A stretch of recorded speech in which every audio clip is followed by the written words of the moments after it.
जय हिंद जय भारत, जय हिंद जय भारत, जय हिंद जय भारत। आपके ख्याल में 2022 में पाकिस्तान को अमेरिकन एस्टेब्लिशमेंट के साथ, बाइडेन एडमिनिस्ट्रेशन के साथ किस तरह से आगे बढ़ना चाहिए? फैसल भाई, आपको बहुत ज़्यादा तजर्बा यहाँ की सियासत का और पाकिस्तान की भी सियासत का। आपसे कोई बात नहीं छुपी। जो सबसे ज़्यादा इम्पोर्टेंट चीज़ है अमेरिका में, there is no free lunch in United States. ठीक है, यहाँ पे जो कमज़ोरियाँ हैं हमारी वो बहुत ज़्यादा है। डोमिनेंस है जो इंडियंस की है। आप जितनी उसमें इम्प्रूवमेंट कर सकें वो बहुत टाइम उसमें चाहिए। अब वाइट हाउस में जो 55 के करीब जो इंडियंस हैं, पाकिस्तानी हैं जो 3 हैं, वो भी ऐसे हैं कि उनकी कोई पार्टी से, कोई आम कम्युनिटी से कोई उनका राब्ता नहीं है। वो अपने तौर पे डेमोक्रेटिक पार्टी में आए।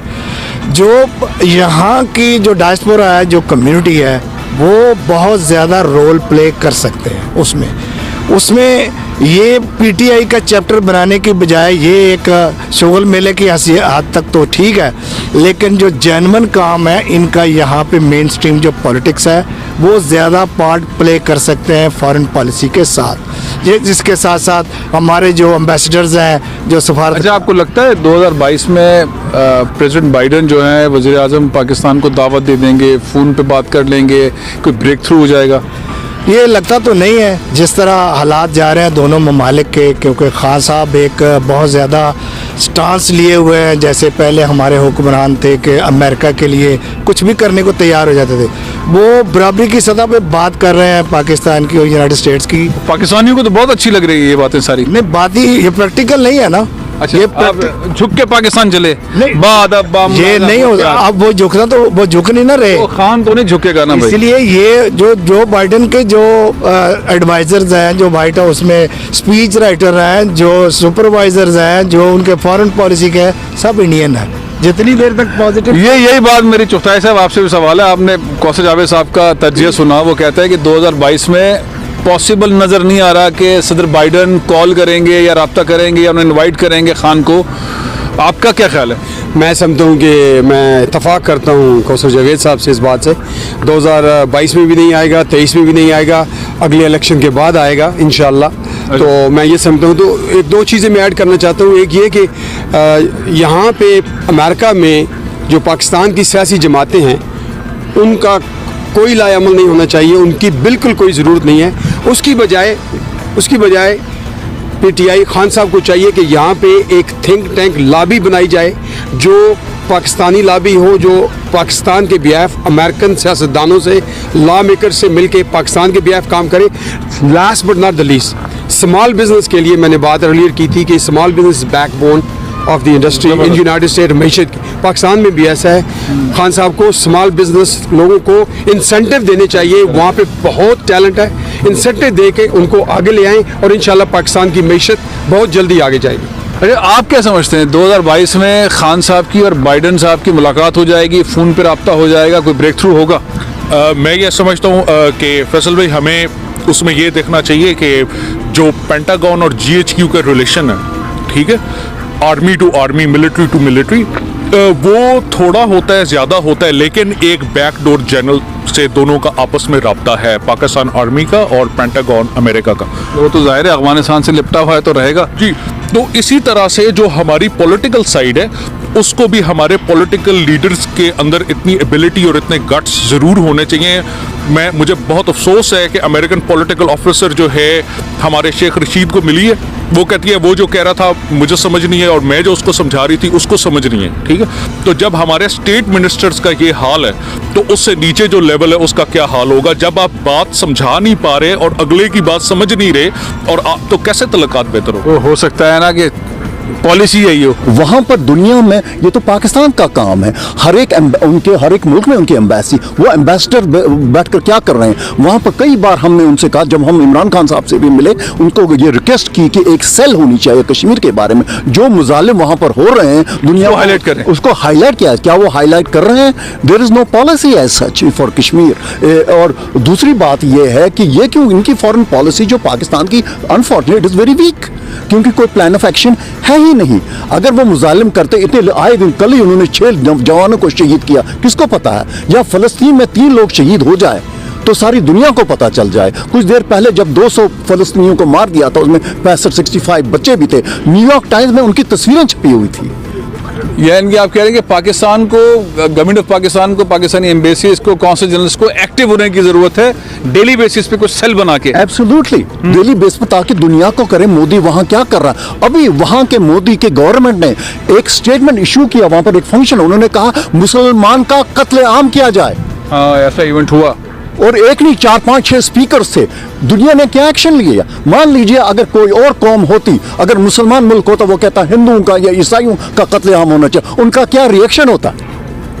ये पाकिस्तान एक न्यूक्लियर पावर है, एक बहुत बड़ा मुल्क है, स्ट्रेटेजिकली इंपॉर्टेंट है। वो अपने आप को इतना कमजोर और हेल्पलेस क्यों समझता है? वो टर्की से मिल सकता है और ये कहता है ना, ये कहना कि किसी का हम 20 करोड़ लोगों का कत्लेआम करेंगे और उनको दुनिया चुप बैठी हुई है। क्या ये फिक्र लम्हा, क्या, सॉरी मेरी उर्दू अच्छी नहीं है, it is thing to ponder about.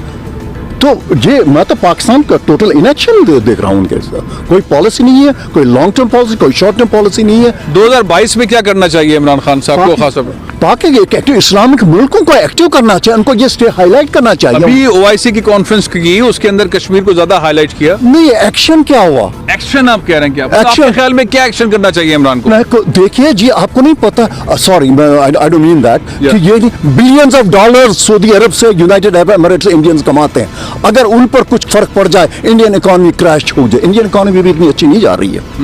अगर सऊदीज एक्टिव ले लें, जो एक मुस्लिम यूएई कर लें, टर्की है, मलेशिया कतर कर लें, मलेशिया वगैरह, ये आप है। कह रहे हैं OIC कंट्रीज जो है पाबंदी लगाएं इंडिया के देखिए, ऊपर। अगर वो सवाल ये पता, वो ये स्टेटमेंट देना है और वो चले गए खा पी कर, उससे तो कोई फर्क नहीं पड़े जाएगा। अमली तौर पर कुछ होना चाहिए। अमली तौर पर इंडिया का होना चाहिए। अगर आप ये करेंगे, इसके कॉन्सिक्वेंसेस होंगे। अगर कॉन्सिक्वेंसेस होंगे, जैसे फॉर एग्जांपल अमेरिका ईरान को कहता था, अगर आप ये नहीं करेंगे हम इकोनॉमिक सैंक्शन लगा देंगे, इसके से इंडिया को सोचना पड़ता था। इंडिया को ये सवाल कहा जाता है, नो। तो जवाब देने से, कहने को तो कुछ भी कह सकते हैं, फिर क्या बात है? वो भी चले गए, वो भी अपने घर, हम अपने घर। अमली तौर पर कुछ होना चाहिए। तौर तुम पर- बार बार सुन रहे हैं, खान साहब से भी सुनते हैं हम, और लीडर्स भी पाकिस्तान के वो सुनते हैं कि भाई IT का शोबा पाकिस्तान के लिए एक आउट ऑफ द बॉक्स है, हमें उस पर फोकस करना चाहिए। पॉलिसीज बन रही हैं, चीज़ें बन रही हैं, बहुत सारी अपॉर्चुनिटीज में आई भी, और पाकिस्तान ने इस कम टाइम के अंदर एक्सपोर्ट अपनी बढ़ाई है। $1 बिलियन से इसी 2 सालों के अंदर पाकिस्तान ने 3.75 बिलियन तक चले गए। आपके ख्याल में कितनी अपॉर्चुनिटी है अमेरिका में पाकिस्तान के लिए? पाकिस्तानी किस तरह से अपने आप को फ्रेम करें कि यहाँ पर आ जाएं? जी, अगर मैं IT स्टैंडर्ड्स की यहाँ बात करूँ तो जब से ये पेंडेमिक सिचुएशन आई है तो IT का ट्रेंड बिल्कुल ही चेंज हो गया। हाँ, और मैंने देखा है कि IT is one of those industry that is booming up nowadays. तो अगर मैं इधर US की बात करूँ, there is a lot of opportunity. अब मैं एक एज ए IT इंजीनियर काम भी कर रहा हूँ और मैं एज ए इंस्ट्रक्टर भी हूँ। I got a chance to teach in a different institutes as well. So अगर हम डिमांड की बात करें तो अगर मैं ये कहूँ तो गलत नहीं होगा कि US में जो क्वालिफाइड कैंडिडेट्स हैं वो कम है और जॉब्स ज़्यादा है, ठीक है।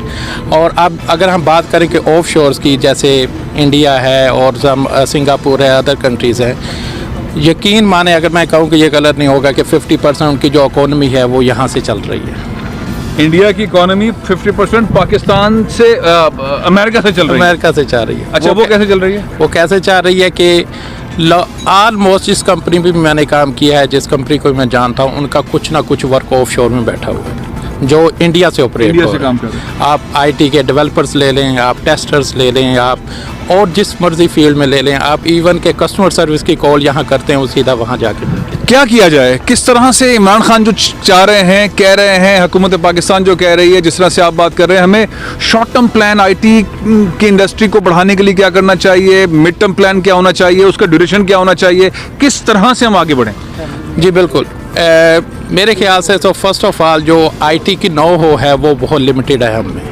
अच्छा। IT की फील्ड को हम बिल्कुल नीचे रखते हैं, जैसे मेडिकल फील्ड है, इंजीनियरिंग फील्ड है, IT को उस तरह का बूम अप नहीं दिया जाता। स्पेशली जो हमारे स्मॉल सिटीज़ हैं उनमें तो बिल्कुल ही हम IT को, हमारे जो बड़े हैं वो समझते हैं कि बिल्कुल it's not a good field, या फिर उनका स्कोप जो है वो सिर्फ टीचिंग तक रह जाता है कि IT कर ली अब टीचिंग या बैंकिंग रह। मेरे ख्याल से इमरान खान साहब ने बहुत कुछ स्टेप्स अच्छे भी लिए हैं, जैसे एक फ्रीलांसिंग का कोर्स शुरू करवाया है और फ्री क्लासेस उसमें दी हैं, नो हो बड़ी है। इसी तरह गवर्नमेंट लेवल पे जो पहली चीज़ मैं समझता हूँ कि एक तो उन्होंने बात की एजुकेशन को प्रमोट करना चाहिए मोर इन आईटी साइड, और उसके साथ साथ आईटी के नो हो मेन चीज़ देनी चाहिए कि IT is not a limited field, इसका बहुत स्कोप है। इंटरनेशनली स्कोप का बताया जाए कि इस तरह बिज़नेस हम हासिल कर सकते हैं। जैसे मैंने आपको डिफरेंट कंट्रीज़ की एग्जांपल दी है कि वहाँ यहाँ से काम जाता है। अब मेरे जो बहुत सारे स्टूडेंट्स हैं दे गॉट अ जॉब, लेकिन वो हेल्प ढूंढते हैं कि हम कहाँ से लें। तो इस तरह की टीमें क्रिएट करनी चाहिए, नो होना चाहिए, एक प्लेटफॉर्म देना चाहिए कि यहाँ से हमारे जो कैंडिडेट जो यूनिवर्सिटी से फारिग हो रहे हैं वो आने चाहिए।